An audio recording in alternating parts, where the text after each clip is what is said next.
Shalom and welcome to another in our series of podcasts from Temple Beth Am, a dynamic center for conservative Judaism in Los Angeles. We are on verse 8, which is the concluding verse of the first part. All right? And this is the concluding statement. All right, here we go.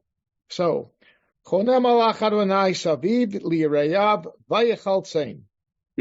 The angel of Adonai encamps around those who fear him, and he liberates them. Okay, the Yereim, okay, the God-fearers. So they get liberated also. And the Yereim here, now this is an important statement. So this brings to three the different kinds, three or four, let's say four really, four different kinds of people who are mentioned here, okay? So you have the Anavim, and I'm going to defer to Vered on this. I told her something, called her yesterday and shared some information with her. So those who are humble people, and I'm not sure which kind of humble that's talking about. Then you have the author himself, and we really don't know what category he falls into. Then we have the Ani, who could be taught that himself, or just as likely it's another person, right? Whom he brings forward as further evidence that God is a saving God. And now you have the God-fearer. The common denominator among all four of them, which is the theme of this part of the psalm, is that they are all in need of saving in one way or another. Doesn't mean what that means, we don't know. But redemption from whatever their condition is in saving, that's what this is about. And the point is, remember that the author's point is, we humans have to reach. If you're in a bad situation, you've got to reach out to God. God's expecting that of you. You reach out to God. But that's the common denominator. They're all in a pickle of one form or another. Okay, whatever they may be. And you can use your imagination. Ani means clearly a poor person. But poor in what way? Okay? The God-fearer, it's interesting. The God-fearer does not have any other defining aspect, right? Doesn't say if he's rich or poor, right? Humble or a boasting person, doesn't say, right? Oh, what's Psalm 34, Mickey? Sorry. Psalm 34. Thank you. And it's clear that these are people who fear God and not just fearful people who are afraid in general. No, these are people who fear God. Lireyav, those who fear him. Oh, fear him. Okay. Yeah, it says those who fear him. Yeah. So, I mean, the point is, though, I think here again, they're not being told to reach out. And I think the assumption is that a person who is a God-fearer will automatically reach out, because that's a defining element, right? They're very much wrapped up in their relationship with God. So it's natural to them, like you would a parent. Okay, so they don't need to be told to reach out. Okay, but they are people who, by the very nature of their belief, reach out to God. So these are also reaching out then, and the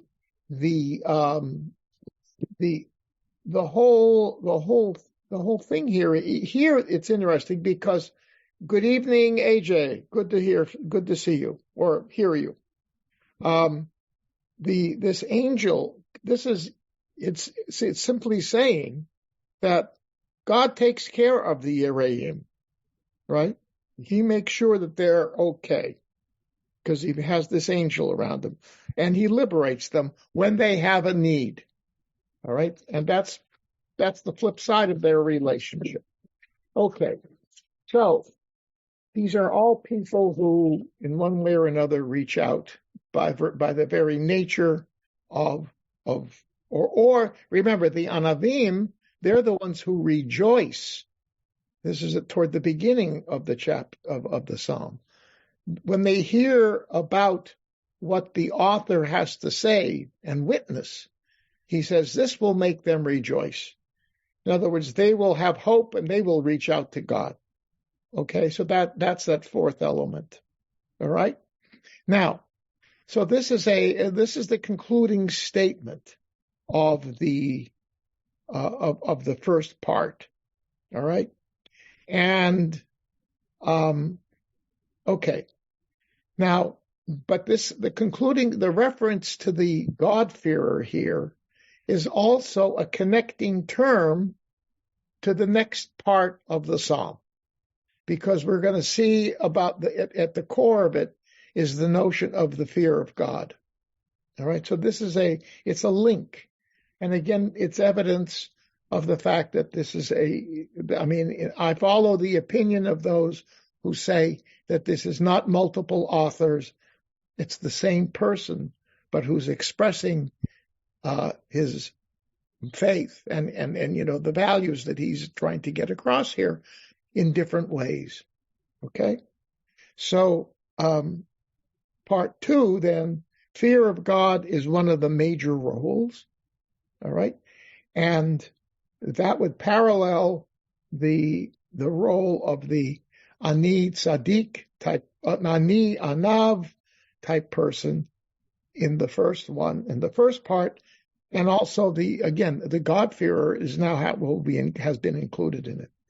The other thing we need to keep in mind is, we mentioned this before, that this notion of Dorshei Adonai, remember at the beginning, the author says, Darashti et Adonai, I sought out God.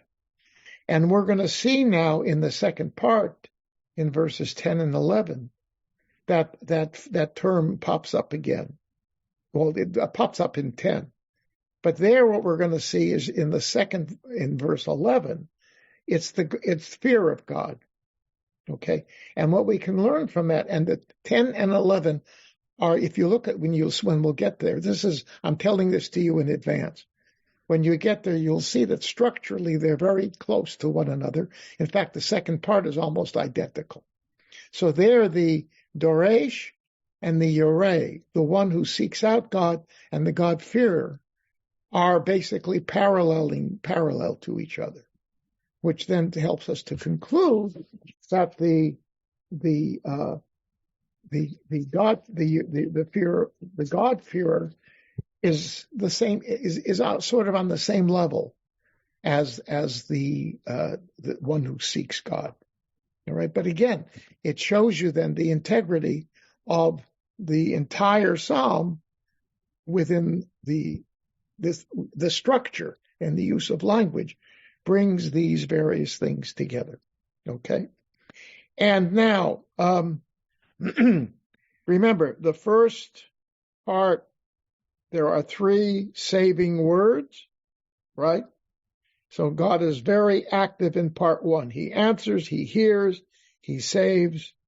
And as you will see, God's activity is also expressed down below in part 3. God answering, God responding. Okay? So these are the 3 terms. So 3 in the first part, and then 3 in the last part. Again, more parallel. Again, so wrapping this up. All right?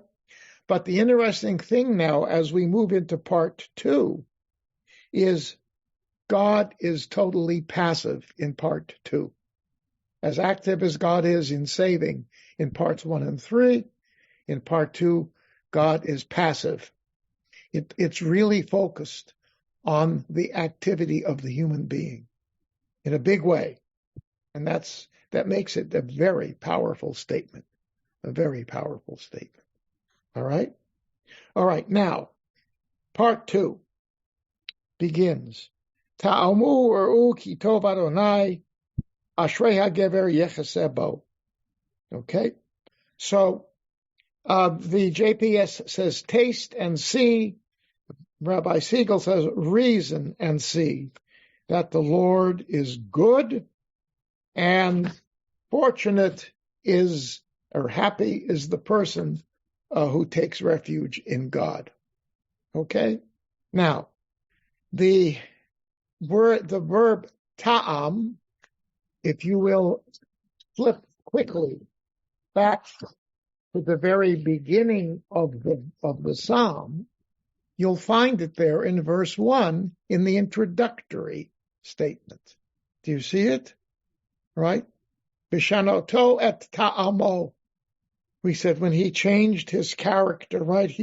He pretended to be crazy, right? Well, obviously he was not a crazy person. So ta'am does not mean, it can mean taste, but clearly ta'am does not mean taste. And so the JPS is off base on this one. Okay. All right. I see Rick Muller, and I see that the bird has it. Their hands are up. Okay. All right. Rick. Hi. The art scroll I have, contemplate. I said that last week too. So you're changing your thought process. We talked about this. That's all. Right. Good. Well, I know, but we're here now. All right. Yes. And that's a good one. I would say that's a good interpretation. You'll see in a minute why. Okay, Bert. I was looking at Safari, and there are other translations. The French translation is sense, because taste has always been strange. I was wondering how we can taste God. And they have another translation that is basically taste the words. So very, very, very interesting. Yeah. No, but listen, so now I'm going to go to my beloved friend, Mr. Curler and Mr. Baumgartner, and their wonderful lexicon. And so he includes the following. He says, it means to perceive by experience, notion, learn, observe, pay attention, and learn. And that fits.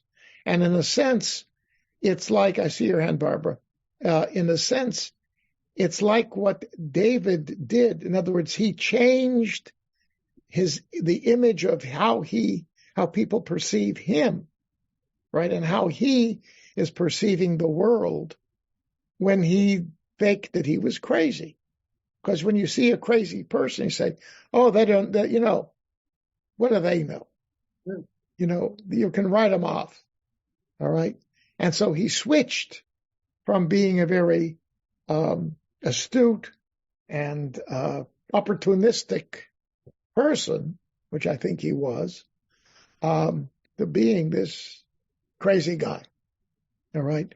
And so it's clearly nothing to do with taste. It has to do with your thought process, your learning process, your off balance, mentally off balance process, whatever. More to do with the head than the tongue. All right. Okay, Barbara. Rashi says that ta'amu is comprehend. Good. Comprehend and see. Yes, that's right. Because it says see afterwards, right? It's S-E-E. Ru'u, right? Right. Right. Look, see. That's in the head. It's not in the, it's over here. It's not in the mouth. Okay. So I think we're in agreement on this. All right. Anyway, so now, but the point here is that, what does it say? That God is good. God is good. And that sets the tone for the central part. The word good appears 4 times. And what I find, again, is this random or is it structured? I'm going to say highly structured. Because the word tov appears every other verse. Okay, verses. So it begins with verse 9, right? Yes. 9, 11, 13, and 15. It frames it and it fills the 2 alternate verses in the middle. This is highly structured. Okay. And in fact, it reinforces what we were talking about, even though the structure is not as rigid in the first part as it is here. And when we get to the third part, you will see again, really structured. And so, but the first part has elements that are similar to the other two. And remember, we mentioned at the outset yesterday that all three of the parts have at least the first 4 verses of each one have God's name. So this is not some idiot who's writing this. This is a very thoughtful person. And because that's why it's such a thoughtful message. All right. See, that's what I love about this one. It's so good. All right. So his point here is, of course, that goodness is an essential element of God. There is goodness in the world. And this is, in a sense, the antidote, in a way, for the situation which the people in the first part and the last part find themselves. The common denominator between the two, right, the first part and the last part, is that something's wrong, right? They're facing challenges in life. The central part tells us life has goodness to it. You have just got to be able to grasp it. And it's up to you to do this. And it means you've got to make the right kinds of choices. All right? And that's powerful.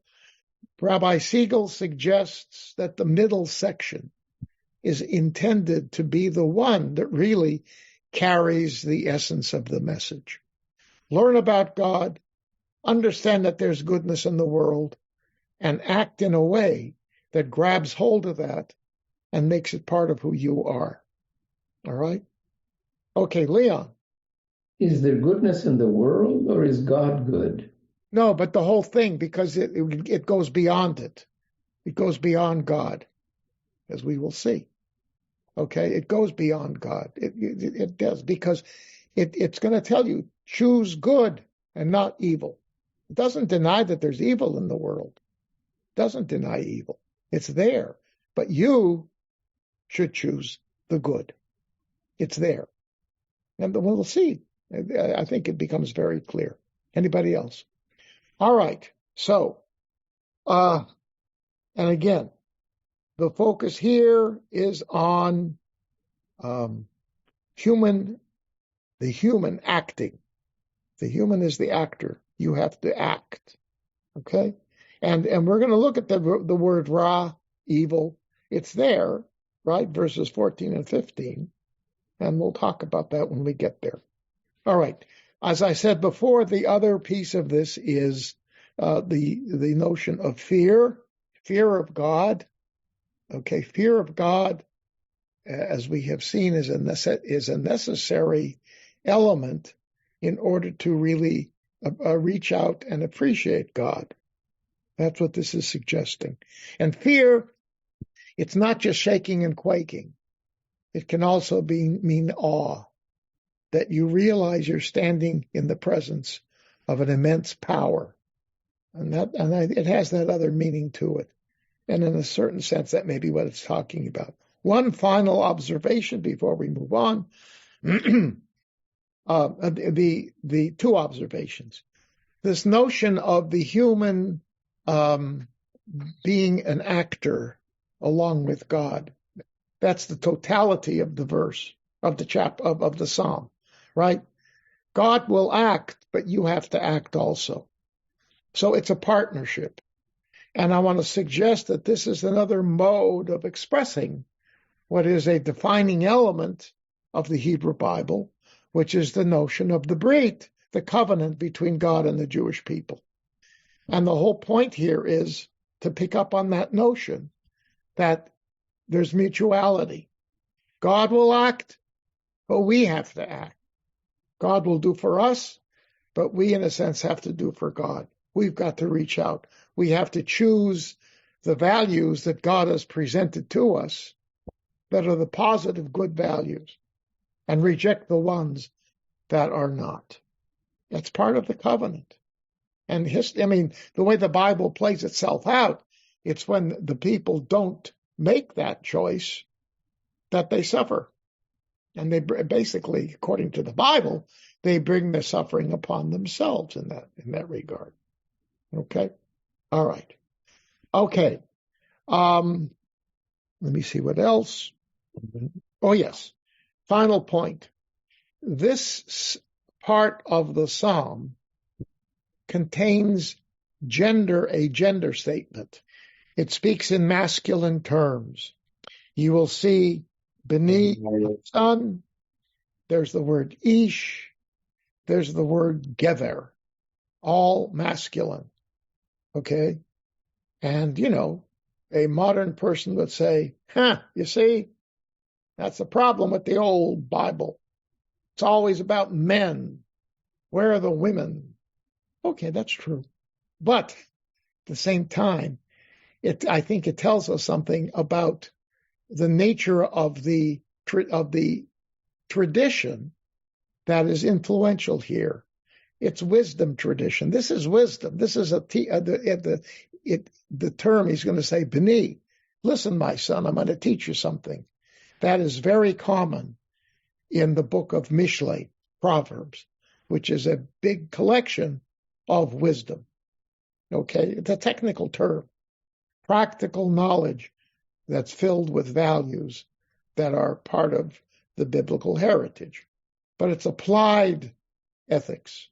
That's what Mishlei is. A lot of it is about, and so it is that tradition is definitely masculine. There's no question about it, and it may be the reality. We know that you had. I don't know all the details, but there's enough details we have from a book like Ben Sira, which was written around the year 200 BCE. It's in the Apocrypha. Okay, it's not in the Bible, but it is cited in the Talmud, by the way, 29 times. So it was a valued book even by the rabbis, and there it is you can see how masculine things are. The word B'ni, for example, to refer to a student, a disciple, it's all over the place. How many times do you think the word bat, daughter, appears in Mishlei? Once. And it has nothing to do with learning. It's just a descriptive. Once. Now, it's very interesting because wisdom itself manifests itself. She is a woman. Isn't that interesting? She is a woman because chokhmah is a feminine term. I mean, grammatically, chokhmah is a feminine term.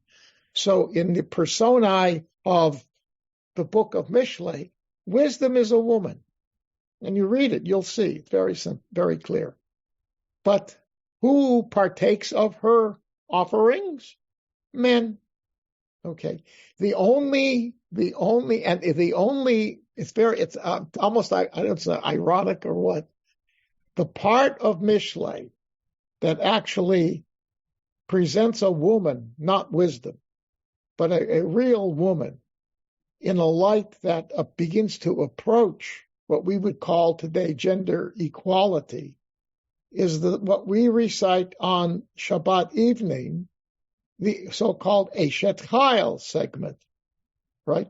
The last chapter, the last verses of the last chapter. Now, even though, Taibal, I see your hand, just hold on.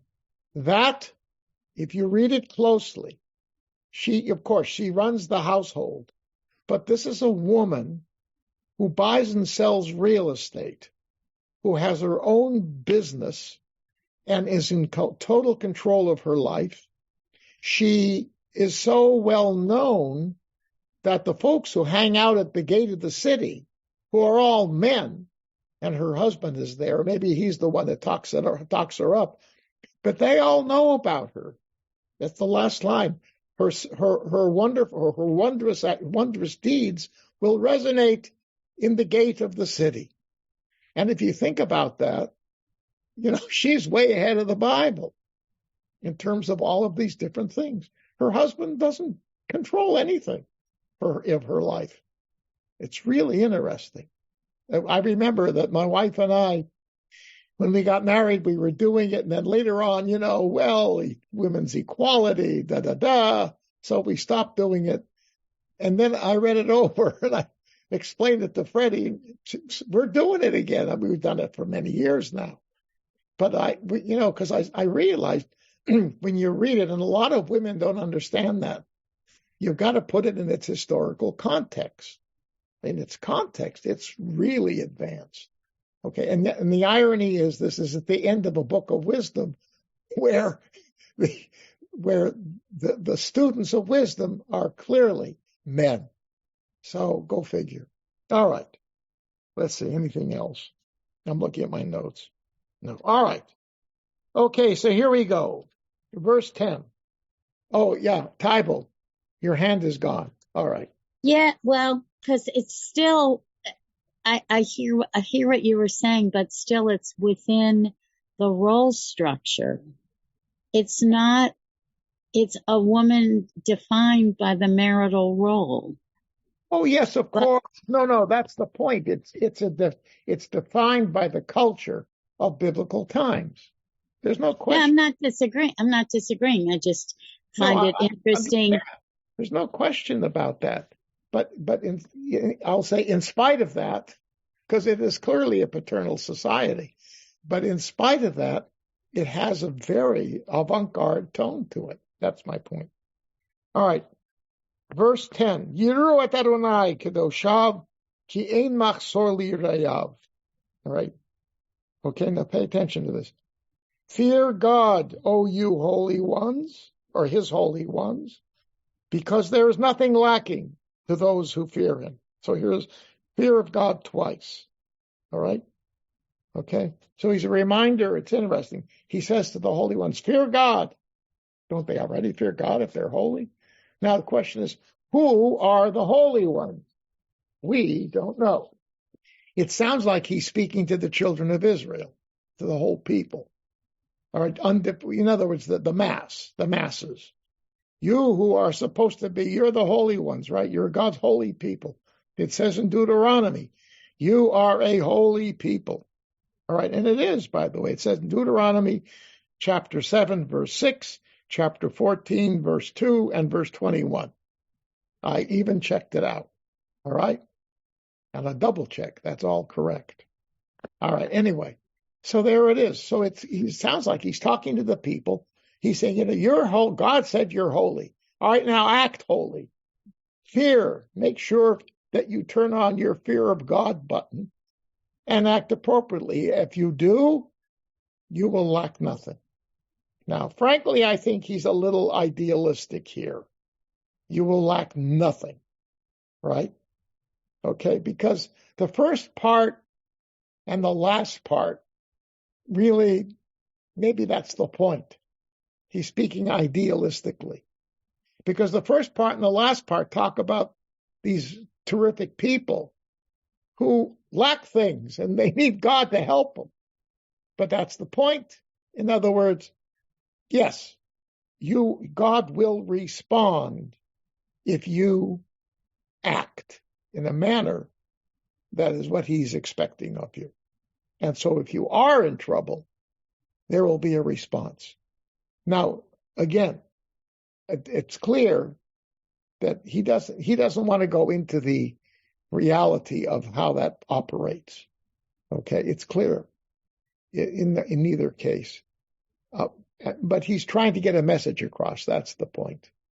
That's the point. And so he's speaking in general terms.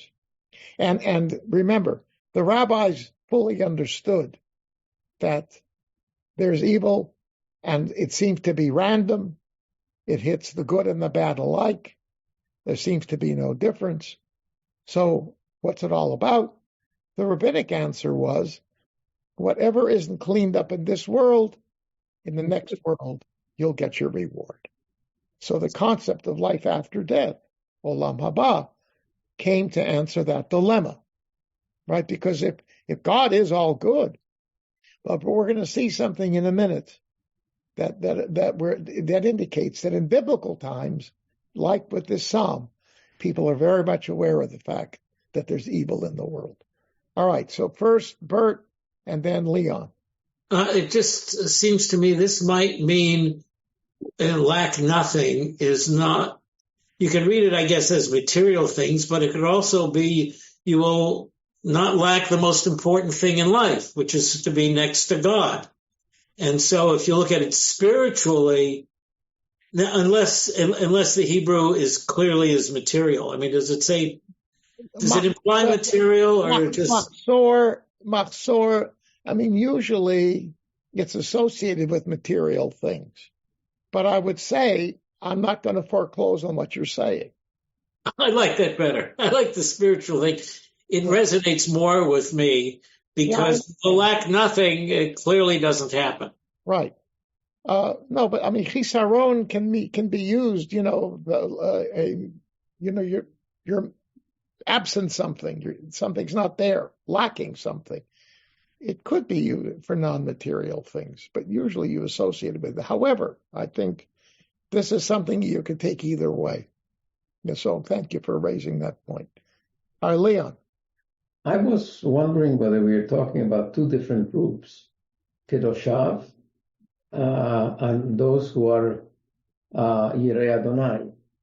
In other words, the two groups may overlap, but they're not identical, because Kedoshav also means separated from, closer to God, the chosen people, for example.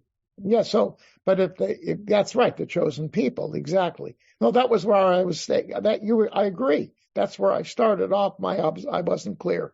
My point is, yes, the Yereim, in other words, he's saying you could be Kadosh because you're an Israelite, but it doesn't necessarily mean you're Yirei Adonai. Correct.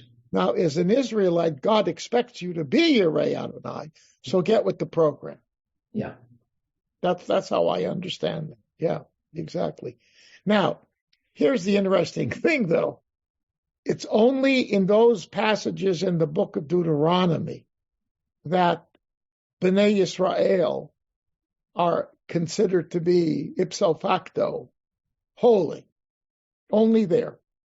If you read Genesis, well, of course, there's no Bnei Yisrael. Well, toward the end of Genesis, there is. But if you read Genesis, Exodus, Leviticus, and Numbers, nowhere does it say, would God say to the people, does Moses say to the people, you are holy. It says, V'hayitim li mamlechet kohanim b'goy kadosh. You shall be unto me a kingdom of priests and a holy people. You shall be unto me. All right? It says in Leviticus, that's Exodus, chapter 19. Leviticus, chapter 19, same number. Kadoshim tihiyu, ki kadosh ani Adonai Elohechem. You be holy because I, God, am holy. So it's aspirational, right? It's not actual. It's something that we hope for. And how do we attain holiness? God says, Kadoshim tihiyu, do this, do that, do this, don't do that, don't do this, and you'll be holy. All right, which means, but here, the interesting thing is that the prophet is making a statement, Kadoshim, and unless he's talking to the priests in the temple, which he could be, but actually, and there were corrupt priests, but I don't know if at the time of the author, if they were corrupt yet. I can tell you in Second Temple times, late Second Temple times, they became very corrupt. So I don't think he's talking to priests. They knew. And by the way, the priests are the only ones that are holy. That's what we read in the Torah this past Shabbos, right? God tells Moses, do this, do that, and the other thing, and you will sanctify Aaron and his sons. because they have to be holy, because where do they work? It comes with the job, okay? But it only comes after they go through a certain ritual of sanctification, okay? Anyhow, but I don't think he's only talking to the priests. The priests understood that because they dealt with these things constantly. All right, so I think it's the people. Now, so the question is, does this mean that we can date the Psalm to sometime when the book of Deuteronomy was around, which is sometime after 620 BCE, or at least Proto-Deuteronomy, maybe, 700, maybe the time of Hezekiah, 720, 710, 700, during that period. I don't know if that this one statement can be enough, is enough evidence to date the Psalm. But it's interesting that he's picking up here on what clearly is a minority opinion in Torah Moshe. Okay? It's I find that interesting. All right. Now the next line, and again, you're going to see that it's almost these two Psalms are working together.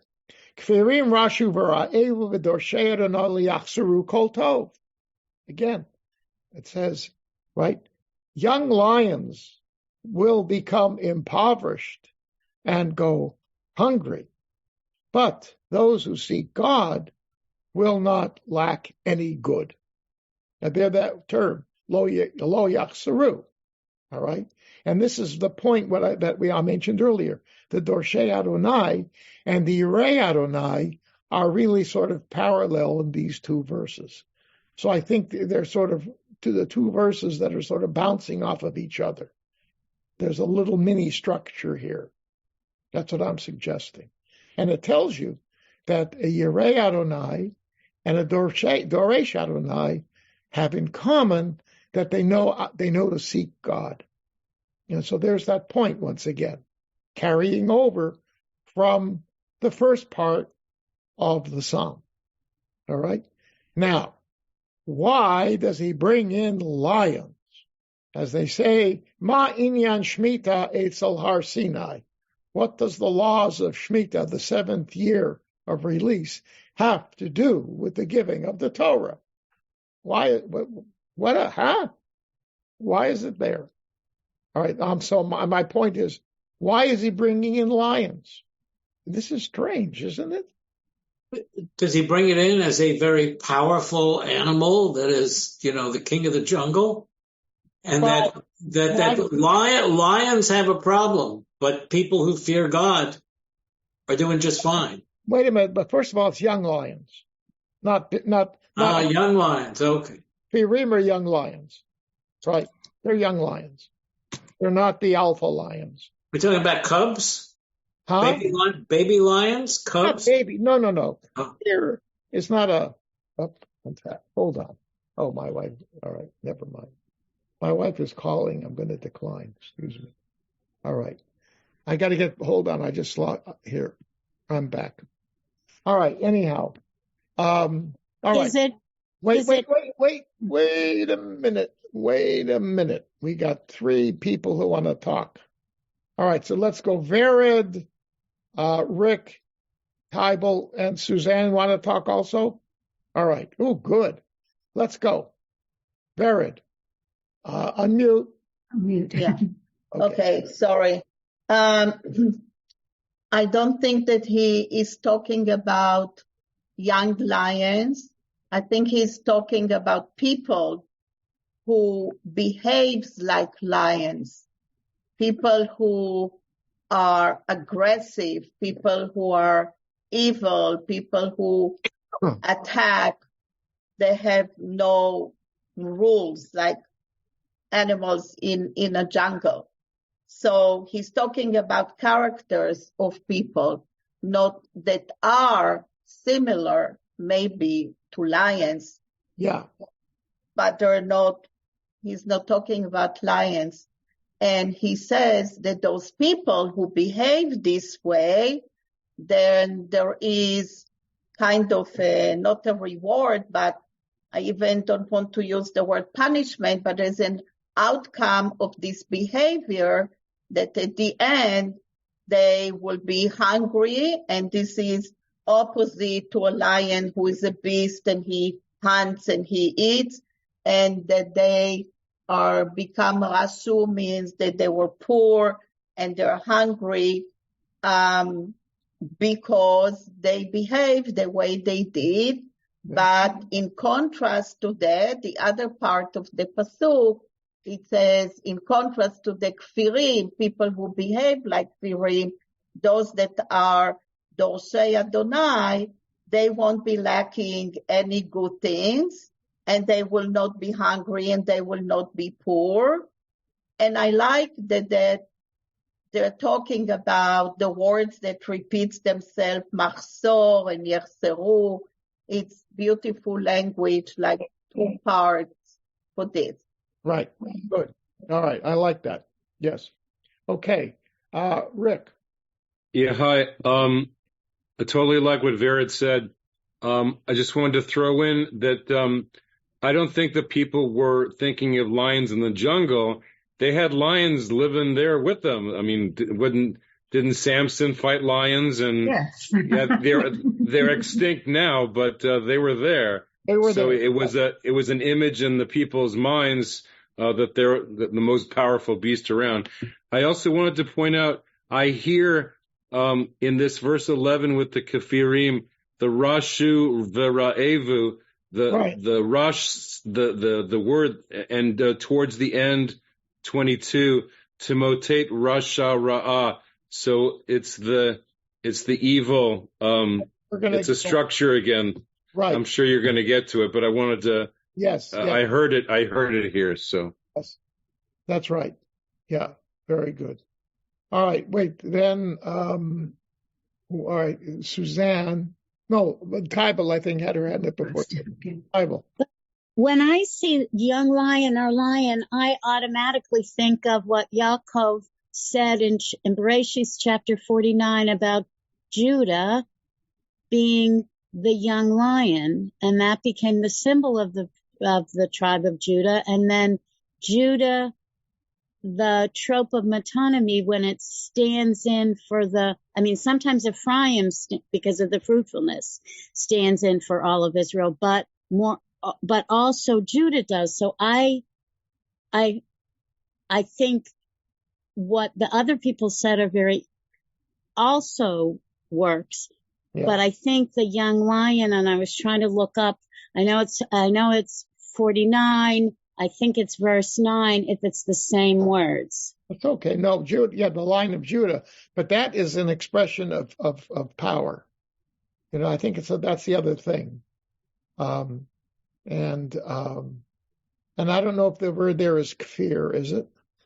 I don't recall. It's, I'm not quite there yet. Is it? I'm not quite there yet. I'm still trying to find it. Okay. All right. Okay. Suzanne.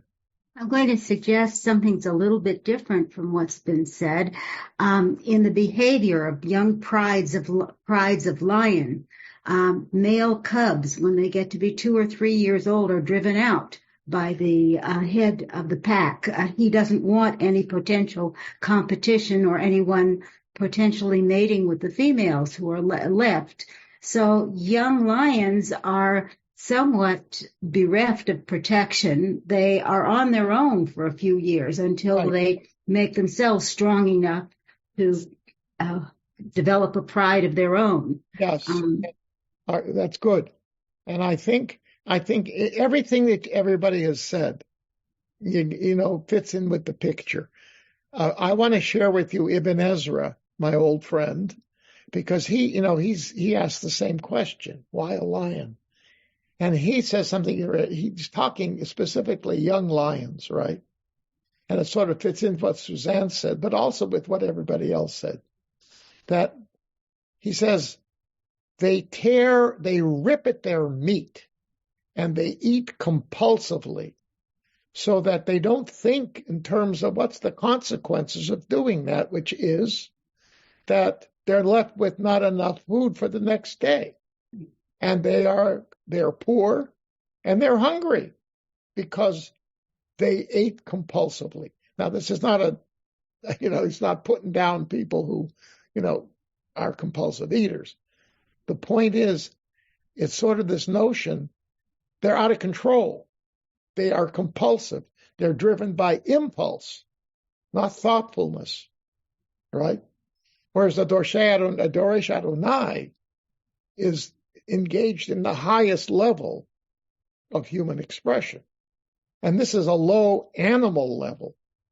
I mean, that was like what Vered said, that there are people who operate at this level and they don't understand consequences and they just act impulsively and they get into trouble and they shouldn't do that. So I think that's what he's talking about. Now, I think what Suzanne told us is it's very likely that these, a young lion, and I've seen, some of those nature film. I like to watch the nature movies. And it's true. The lions, they are kicked out, but also because they're a pain in the butt. They're compulsive. They're like teenagers, if you will, at certain points, like adolescents. Their brain is undergoing change, to prepare them for the future, but it's not quite there yet. And so they act in a way that can be self-destructive. That's what he's saying. But the contrast is, of course, the thoughtful person who is a God-fearer, who's a Doresh Adonai, who's serious about life and understands consequences.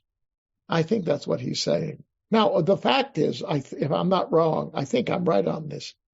Lions, usually it's one lion and 10 women and 10 lionesses or however many he can handle, And generally it's the lionesses who do the hunting, right?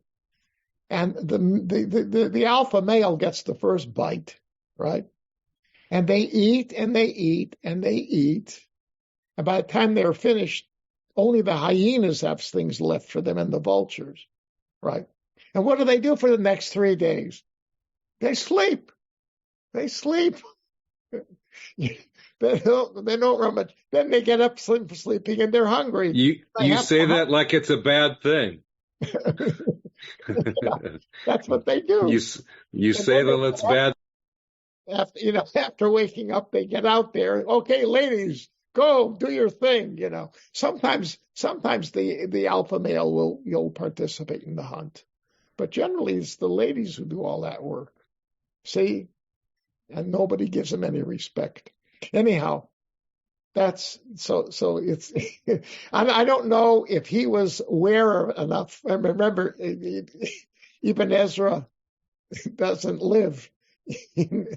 There were no lions around in Spain, as far as I know. Maybe there were. I don't know. Did they have zoos back then? I don't think they were part. Lions are not part of the fauna of the animals of Spain. No, I don't know. But I don't know. All right, whatever. Anyhow, yeah. But I think what everybody contributed to this fills in the picture because it is a strange thing. And I think the whole fact is that this is a kafir and not an aryeh, right? And that's a difference.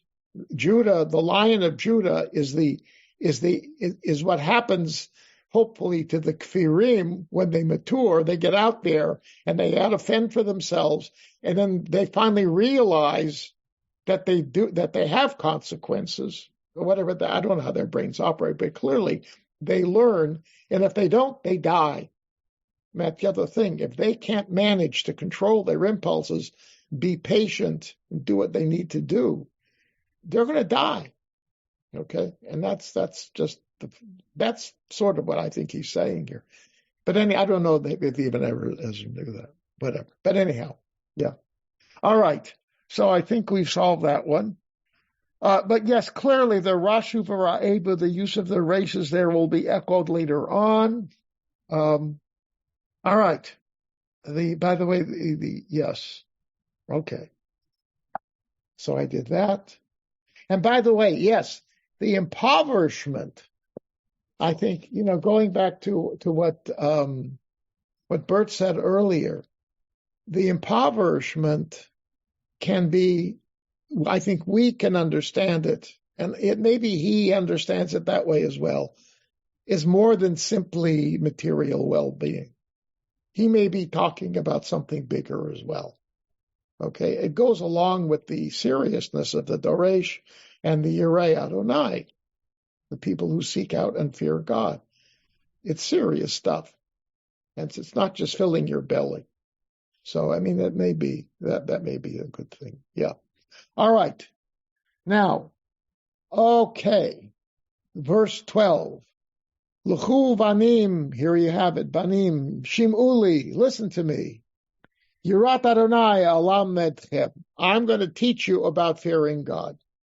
I'm going to teach you what fearing God is. Okay? Now, and I think the point is that this is, it's something that, think about what's going to come now. It's an ethical statement that's coming up. Remember, we mentioned last time that this is not something where something specifically religious expresses itself. This is more practical. This is remember, a strong, powerful element within the wisdom traditions is practical wisdom. Okay? Practical wisdom. All right? So now we're going to see an example of that in terms of what happens, what activity the God-fearing person has to act in a certain way. And that's how you tell that they're God-fearing, by their actions.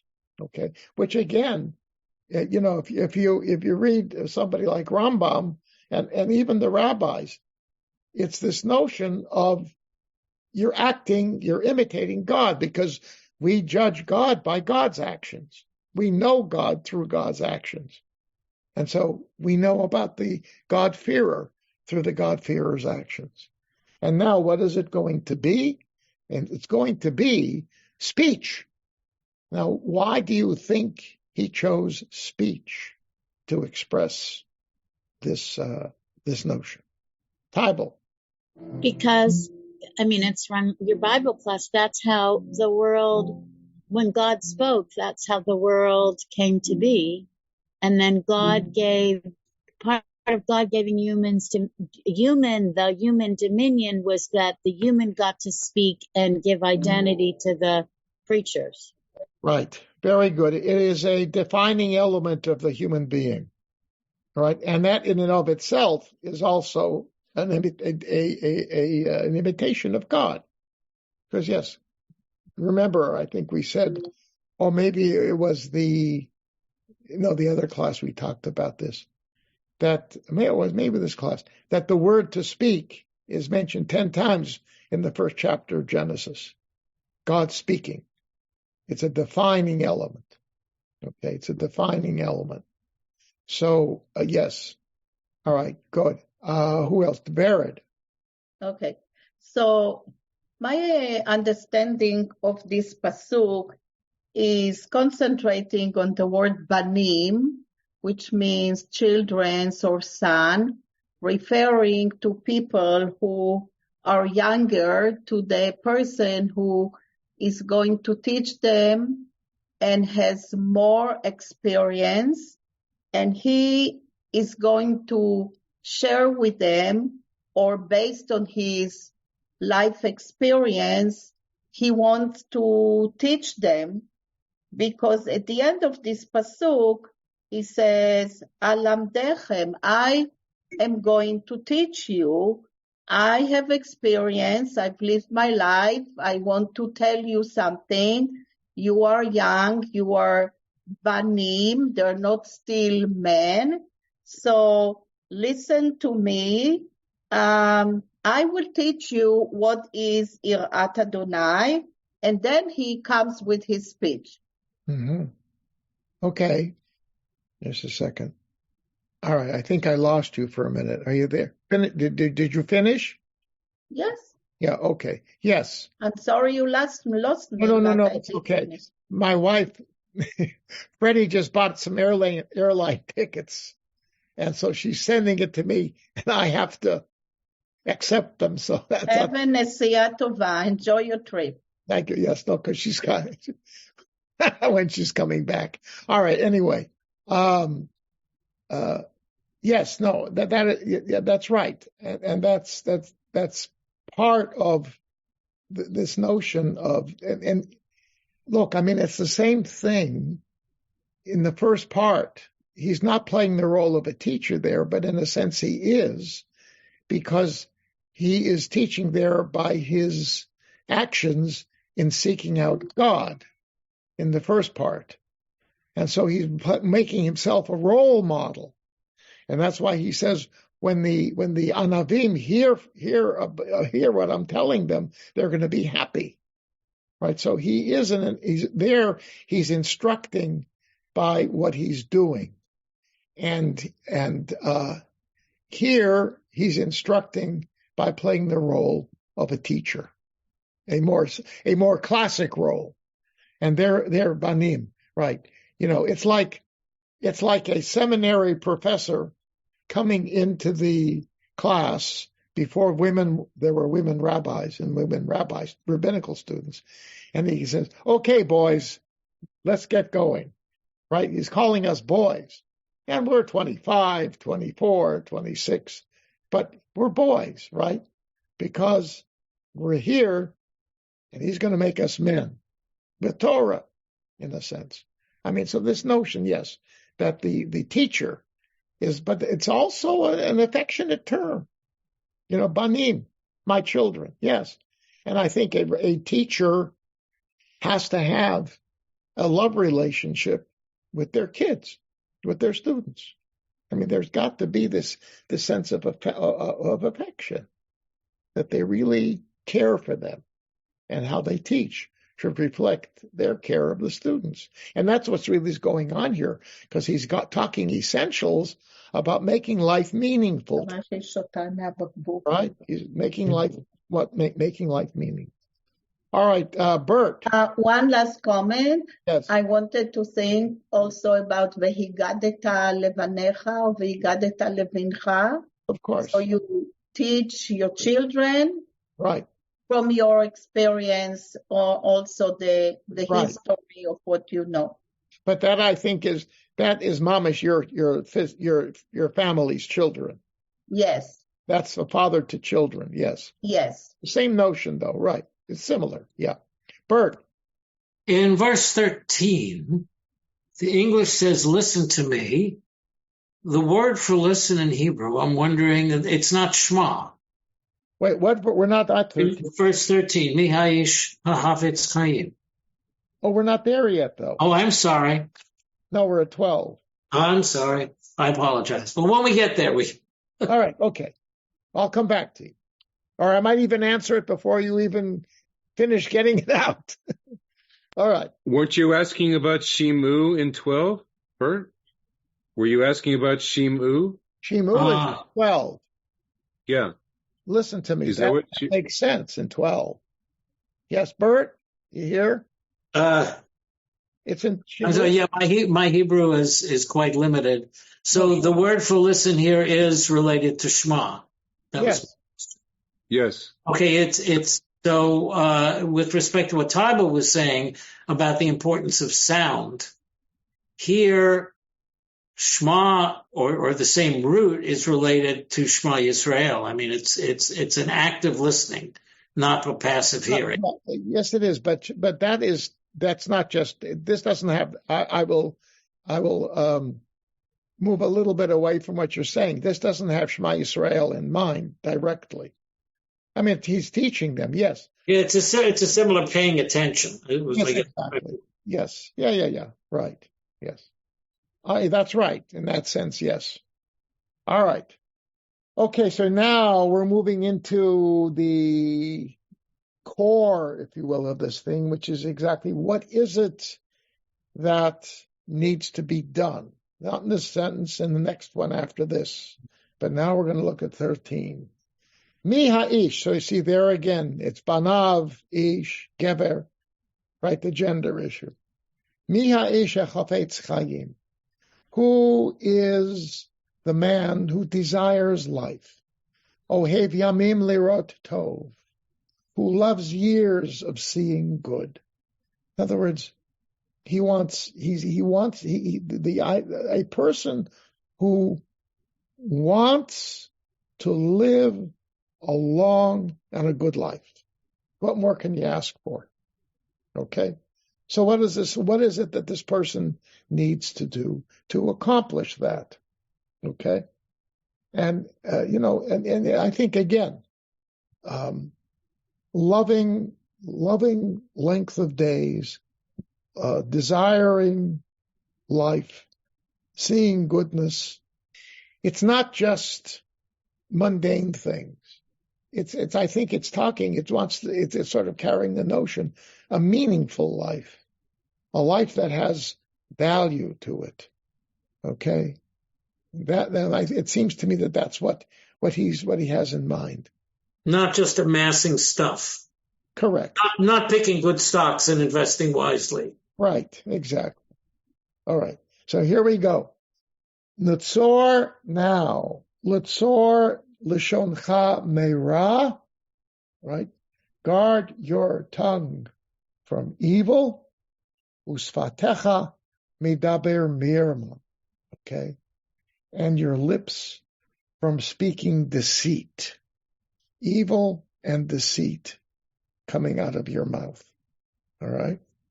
And we saw before Lashon and Sfatayim, these two things were mentioned.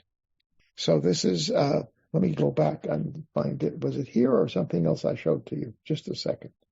Hold on. Give me a moment. I got to go backwards. Oh no, it's not there. It's here. I'm looking like an old absent-minded professor. Let me see. Where is it? We used to have an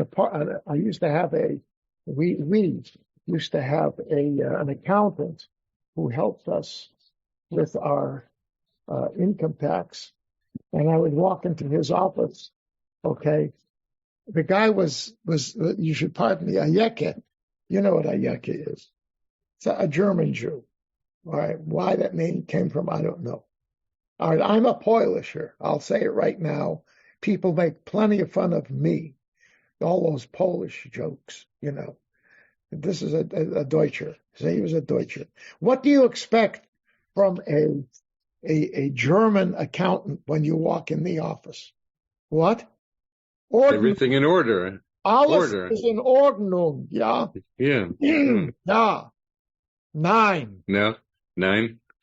There was a big pile of paper on his desk. And he'd just say, yeah, one moment, yes, Rabbi, okay, well, let's get your papers there, right over here. And he would pull the papers. I feel like him right now because because I know I mentioned this once before. So just give me a second. Hold on. Maybe well, if you talk to yourself in German, that would be very entertaining, Rabbi. Yes, thank you. No, it's not here. It was never mind. No, it was in something else. Okay. All right. Anyhow, so guard your tongue from speaking evil and your lips from speaking deceit. Okay. So here, Lashon Ra, right? Lashon Ra, evil speech. So here you have a foundation for that concept. Lashon Hara, right? Gossip, evil speech. Okay. Mirma, deceit, deception. You'll find that verb used when we have biblical characters who deceive others. That same verb is used. So it's a common usage for a very horrible way of speaking, of using speech. All right, now, Chafetz Chaim. We need to pause for a moment at that word. There is a man called the Chafetz Chaim, And he's called the Chafetz Chaim because, as often is the case, very often people are spoken of on the basis of the book. So people don't know that Yaakov ben Asher is the author of the Torah, okay, the great law code of Spain of the 14th century, okay, because he's called the book. Everybody says the Torah says, right? The Torah says. You don't speak of, I mean, you can because they're mentioned, the Balei Tosafot, right? But you talk about the Tosafot, say, right? The compilations of these additional interpretations of Talmud, right? Rashi is often called Kuntras, which is the written book, the ledger, if you will, that you write details in, you take notes in. Yeah, Peresh HaKuntras, it says. The Kuntras, the book said. So in our tradition, the names are secondary. You talk about the Moreh Nevuchim, right? The Moreh Nevuchim, or the Mishnah Torah says, right? Mishnah Torah says. Who wrote the Mishnah Torah? Yosef Karo. It doesn't say Yosef Karo says. The Mishnah Torah says. It's the name of the law code. So we do that, right? Okay. So Chafetz Chaim, same thing. Except the Chafetz Chaim was not somebody who lived in the Middle Ages. The Chafetz Chaim is I wrote his name down just because I knew I was going to forget it. Yeah. So it's Yisrael, Rabbi Yisrael Meir Kagan. Rabbi Yisrael Meir Kagan. This is a man who lived a long life. He was born in 1838 and he died in 1933. 95. Pretty good back then, even for today. This is very good. He lived in Belarus. His major works were the Chafetz Chaim, his famous book on the ethics of speech. It's an amazing book. Okay, if you want, that's unbelievable. And the other one he's known for is the Mishnah Brura, which is an interpretation of halacha, clarified. Barur means clear, right? So it's like he made the Mishnah clear. It's a book of halacha, very well known. Okay, so this is a Gadol Hador. This is a giant among the Eastern European rabbis during the course of the late 19th and early 20th centuries. So the Chafetz Chaim, it comes from here, right? Mi'aish heChafetz Chaim. That's why he called the book the Chafetz Chaim. So you have Chafetz Chaim from here, Lashon Hara from here. So this is a seminal, the Psalm. This part of the Psalm has really resonated powerfully throughout the ethical tradition of Judaism. And the whole concept of how one speaks, obviously, for reasons we said before. Speech is a defining element of a human being, right?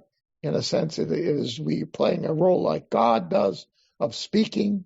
It's the way we teach, right?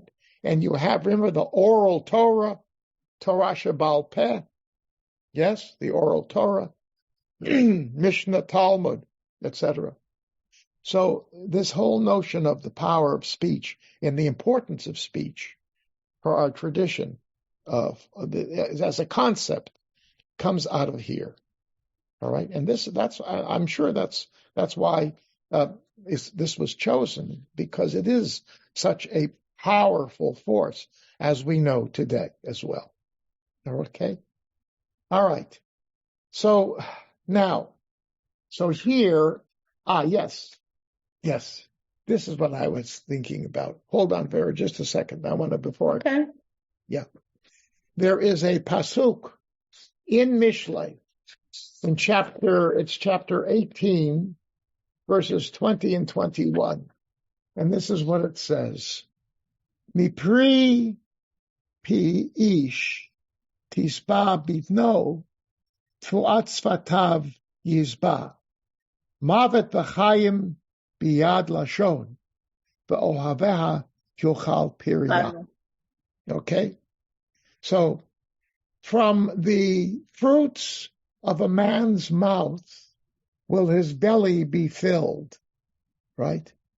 And he will be filled, satisfied from the produce of his lips. Okay? In other words, the way a person talks is going to have a powerful effect on his life. And hence, the second line, Mavet v'chayim biyad lashon. Life and death is the power of the hand, of the lashon, of the tongue, right? V'ohaveha yochal pirya.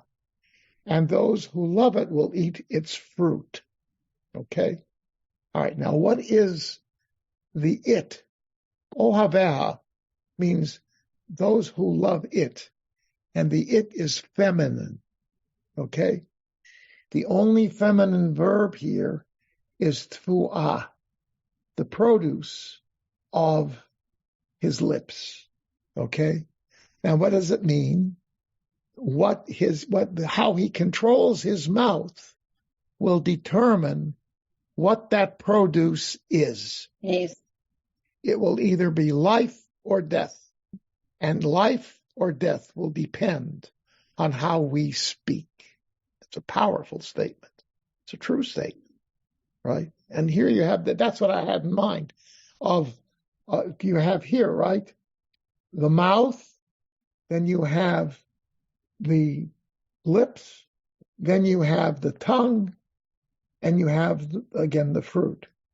It's by the way, it's a chiasm. My old friend, A-B-B-A. A, mipri, B, sfatav, B prime, lashon, A prime, pirya. Okay? The A's refer A and A prime, fruit, fruit.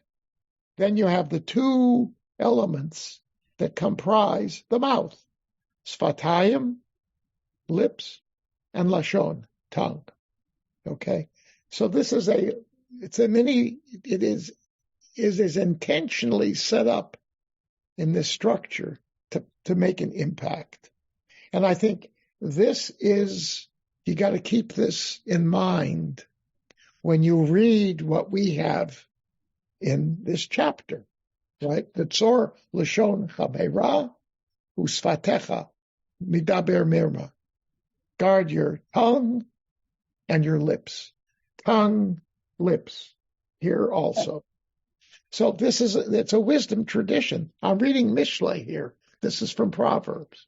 So you see, this is not the only place where these are mentioned. This is important. This is an important principle. The power of the spoken word. That's what this is all about.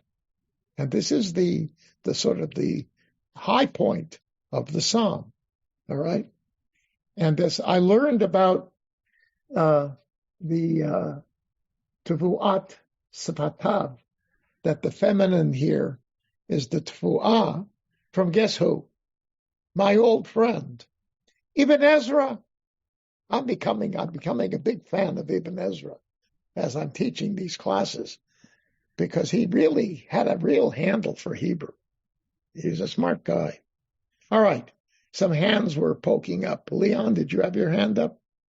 I just wanted to add one thing, because I wanted to say Achayim va'amavet biyad halashon, so you said it. And I wanted to say that the word tevuah actually has the verb bo in it, the verb to come. So it's actually whatever comes through your mouth is important. Chayim v'mavet biyad halashon. Exactly, right. Yes. So whatever you said, but I also had a comment about Pasuk Yud Gimel, but maybe we should go on some other time. Okay. All right. Leon. I am extremely, not astounded, but it really hit me that neither Chukim Mishpatim are mentioned here, okay, you have a completely different way to come to the good life. Okay. Normally, we, in the Torah at least, you're constantly talking about the laws. I mean, starting in, of course, where we are in Exodus. But in here, you have that who are the Dorshei Adonai, and who are those that Irat Adonai? Not necessarily those who keep any commandments. Okay, they are those who keep their, mouth shut or do the proper things with their mouth, and those who seek to do good and keep away from evil. Yeah. But it's not defined in Torah terms at all. Not directly, but I want to remind you, though, that the notion of controlling deceit, if I'm not mistaken, it's in Parshat Kedoshim. It's mentioned there. So there are elements of this in Torah, but you're right. I mean, where you have, there's more Mishlei, right? Yeah. Well, that's the whole point. It's often called secular, right? The difference is, God is mentioned. Mishlei is not devoid of God. So it's an addendum. It's the way to reach him, I think, that is different that they're proposing here. Yeah. No, but it's a different genre of, yes, it is. It's a different genre. It's quite unique. And the fact is, this is the same kind of literature. It was this was a transnational mode of values. There is a universalism here that is Egyptian wisdom. You have, I don't know specifically what, but I've read about the fact that these wisdom traditions cross national boundaries in the Middle East, in the ancient Near East. They do. But I'll tell you something else. All right. I can pull a book off the shelf. I'm not going to go looking for it right now, but I've done this. Bert, I see your hand. Okay. Just a second. What I'm about to tell you is something that I've actually done in classes in rabbinical school. No, I was teaching. Yes. I used to teach medieval history, medieval Jewish history. And also by Cheney, I've done a lot, whatever, in rabbinical school. So I used to bring out a text that I read, and I would read it in English, in English. And I asked the students, where is this from? And they said, it's Pirkei Avot, the ethic. And the same thing, Pirkei Avot has a lot of wisdom tradition also. Okay. So anyhow, everybody said, Pirkei Avot, of course. I said, no. It comes from a medieval Arabic book called The Teachings of the Philosophers. And it doesn't quote rabbis, it quotes Greek philosophers. But it's set up the exact same way. The structure of the book, the style, is almost identical to Pirkei Avot. So it's almost Aristotelian. Does it mean that the authors of Pirkei Avot were aware of these books of Greek philosophy? And they, or does it mean that the Arab guy who did this had read Pirkei Avot and said, ooh, that's a good way of structuring philosophy? No. But it was part of the culture of the classical period of Greco-Roman culture that was transferred into Middle Eastern teaching. And it means that Pirkei Avot, the structure of it, and maybe even some of the maxims in it, was influenced by that style of wisdom that was floating around during the period of Roman control. Because the Romans, as you know, there are a lot of Romans running through Eretz Yisrael. And very often they didn't like them. Sometimes they did. And we know for a fact that in the yeshiva of Rabbi Yehuda HaNasi, in the academy of the Nasi, which was an academy for people who were apparently working in the government, they taught Greek. Saul Lieberman has books where he identifies, may he rest in peace, the great Saul Lieberman, the great Talmudist, knew Greek and Latin, as well as he knew Hebrew and Aramaic. And he had all the classics appear as he did the Bavli and the Yerushalmi. The guy was a genius. And he has books showing that Chazal, our sages, use different kinds of literary and intellectual structuring that were part of Greco-Roman culture, because they were part of that culture, the same way that the biblical people were part of the culture of the Middle East.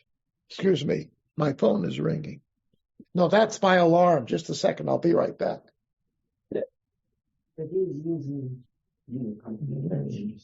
All right. That is telling me that it's 9 o'clock, and that's when we're supposed to stop. So just to wrap up. Oh, Bert, last question. Just very briefly, commenting on what Leon said. This strikes me as one of those attempts to say, there's all these halakha, that there's so many laws and so many rules in the chukat and the mishpatim that the average person cannot possibly know all of them and absorb all of that and figure out what to do. And so it reminds me of the famous story about Hillel standing on one foot, or Micah, the prophet Micah, saying, what does God require of you? And so this is, for me, it's kind of like a macro, you want to live a good life. Here's the basic principles. And not that the other things aren't important, but anybody can understand this. It's not all that complicated. Yeah, well, carrying it out, though, is complicated. And a bit difficult. Yes. All right. So we're going to continue. We're halfway through it. We're going to have to spend more time on this. By the way, we will definitely finish this next time, because we're almost finished with this section. All we have left is the third section. So I believe next week I can say with great conviction, we will finish Psalm 34. But now you understand why I got so excited about teaching this and sharing it with you, because it's from a literary perspective, from an ideological perspective, from so many ways, it is really a fascinating psalm. And this is one of those psalms that it's in the Siddur, but we just zip through it because it's in Psukei de Zimra on Shabbos, and we want to get to the good stuff, So we should read our psalms more carefully. You have been listening to another in our series of podcasts from Temple Beth Am, a dynamic center for conservative Judaism in Los Angeles. If you enjoy these podcasts, we invite you to write a review on the Apple Podcast site or wherever you get your podcasts. For more information about Temple Beth Am Los Angeles, go to tbala.org.